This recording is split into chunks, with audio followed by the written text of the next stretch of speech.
حکیم علی health and beauty tips میں خوش آمدید۔ یورک ایسڈ کی زیادتی کیوں ہوتی ہے؟ کیوں ہماری باڈی میں یورک ایسڈ بڑھ جاتا ہے؟ اس ویڈیو میں آپ کو بتائیں گے۔ اس کے علاوہ آپ کو یہ بھی بتائیں گے کہ اگر آپ کی باڈی میں یورک ایسڈ بڑھ چکا ہے تو کن غذاؤں کو آپ نے استعمال نہیں کرنا، کیونکہ وہ غذائیں آپ کی باڈی میں یورک ایسڈ کو بڑھانے کی وجہ بنتی ہیں۔ اسی طرح آپ کو ان غذاؤں کے بارے میں بھی بتائیں گے جن کا استعمال آپ نے کرنا ہے، کیونکہ وہ غذائیں آپ کی باڈی سے یورک ایسڈ کو باہر نکالنے میں بہت مدد کرتی ہیں۔ ویڈیو کو آخر تک دیکھیے گا اور بالکل بھی سکپ نہ کیجیے گا، کیونکہ بہت ساری ضروری باتیں آپ سے مس ہو سکتی ہیں۔ لیکن سب سے پہلے یہ سمجھ لیتے ہیں کہ یورک ایسڈ ہوتا کیا ہے اور ہماری باڈی میں اس کے بڑھنے کی کون سی وجوہات ہوتی ہیں۔ یورک ایسڈ ہمارے بلڈ میں ہوتا ہے اور یہ ہماری باڈی میں پیورین کی بریک ڈاؤن کے نتیجے میں بنتا ہے، یعنی یہ ایک ویسٹ مٹیریل ہے۔ لیکن جب کسی ہیلتھ ایشو کے چلتے ہماری باڈی میں بہت زیادہ مقدار میں یورک ایسڈ بننے لگتا ہے، یا ہماری باڈی میں جس مقدار میں یورک ایسڈ بنتا ہے اس مقدار سے باڈی سے خارج نہیں ہوتا، تو ہماری باڈی میں یورک ایسڈ بڑھ جاتا ہے، یعنی اس کی زیادتی ہو جاتی ہے۔ اگر ان وجوہات کی بات کریں جن کے چلتے ہماری باڈی میں یورک ایسڈ بڑھ جاتا ہے، تو اس کی بہت ساری وجوہات ہو سکتی ہیں، لیکن اس کی سب سے بڑی وجہ ہماری خوراک یعنی ہماری ڈائٹ ہوتی ہے۔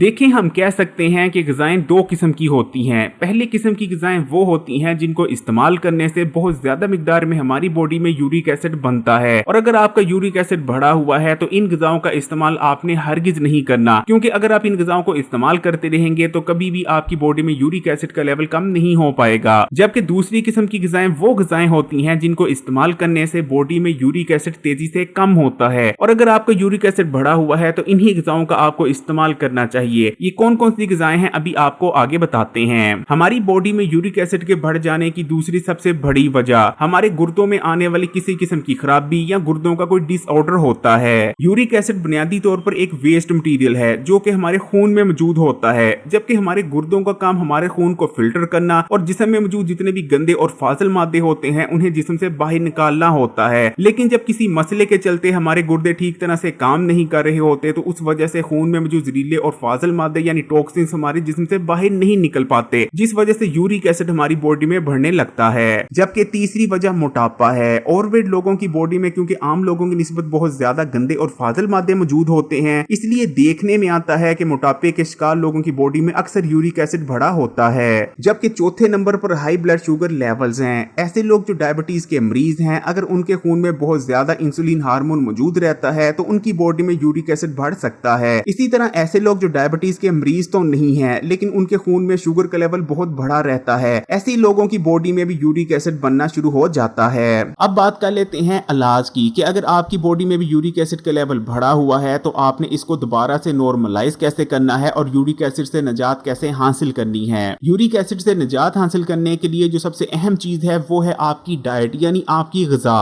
پھر چاہے آپ جو مرضی میڈیسن استعمال کر لیں، جب تک آپ پرہیز نہیں کرتے اور ایسی غذاؤں کا استعمال نہیں چھوڑتے جو کہ آپ کی باڈی میں یورک ایسڈ کو بڑھاتی ہیں، کبھی بھی آپ کا یورک ایسڈ کا لیول نارمل نہیں ہو سکتا۔ اب سب سے پہلے آپ کو ان غذاؤں کے بارے میں بتا دیتے ہیں جن کا استعمال آپ نے ہرگز نہیں کرنا اگر آپ کا یورک ایسڈ بڑھا ہوا ہے۔ ریڈ میٹ، اگر آپ کا یورک ایسڈ بڑھا ہوا ہے تو آپ نے ریڈ میٹ کا استعمال بالکل نہیں کرنا۔ ریڈ میٹ میں دل، کلیجی، پوٹا، آرگن میٹ اور بڑا گوشت شامل ہیں۔ اسی طرح مچھلی اور سی فوڈ ہے۔ اگر آپ کا یورک ایسڈ بڑھا ہوا ہے تو آپ نے نہ تو مچھلی اور نہ ہی سی فوڈ کا استعمال کرنا ہے، کیونکہ ان کو استعمال کرتے رہنے سے کبھی بھی آپ کا یورک ایسڈ نارمل نہیں ہو پائے گا۔ کچھ سبزیاں بھی ایسی ہیں جن کو استعمال کرنے سے باڈی میں یورک ایسڈ بنتا ہے، ان میں مٹر، مشروم اور پھول گوبھی شامل ہیں، ان کا بھی استعمال آپ نے نہیں کرنا۔ اسی طرح زیادہ میٹھی اشیاء استعمال کرنے سے بھی باڈی میں یورک ایسڈ بنتا ہے، اس لیے کوشش کریں کہ میٹھی اشیاء اور بیکری کی اشیاء کا استعمال کم سے کم کریں۔ اب بات کر لیتے ہیں ان غذاؤں کی جنہیں استعمال کرنے سے یورک ایسڈ کم ہوتا ہے، اور اگر آپ کا یورک ایسڈ بڑھا ہوا ہے تو ان غذاؤں کو لازمی استعمال کرنا چاہیے۔ ہرے پتوں والی سبزیاں جیسے کہ پالک ہو گئی، سیلڈ ہو گئی اور دیگر ہرے پتوں والی سبزیاں، ان کو استعمال کرنے سے باڈی میں یورک ایسڈ کم ہوتا ہے۔ ان کے اندر طاقتور اینٹی آکسیڈنٹس موجود ہوتے ہیں جو کہ یورک ایسڈ کے لیول کو کم کرنے میں بہت مددگار رہتے ہیں۔ اسی طرح ایسے پھل اور سبزیاں استعمال کرنے کی کوشش کریں جن میں وٹامن سی کافی مقدار میں موجود ہوتا ہے، جیسے کہ پھلوں میں مالٹے، دیگر کھٹے پھل اور اسٹرابری وغیرہ ہو گئی، یہ وٹامن سی سے بھرپور ہوتے ہیں۔ لیکن آپ نے پھلوں کا استعمال کرنا ہے کیونکہ ان میں فائبر موجود ہوتا ہے۔ پھلوں کے جوس کا استعمال ہرگز نہیں کرنا کیونکہ پھلوں کے جوس میں فائبر بالکل بھی موجود نہیں ہوتا۔ کافی اور چائے، خاص کر کافی استعمال کرنے سے بھی باڈی میں یورک ایسڈ کم ہوتا ہے۔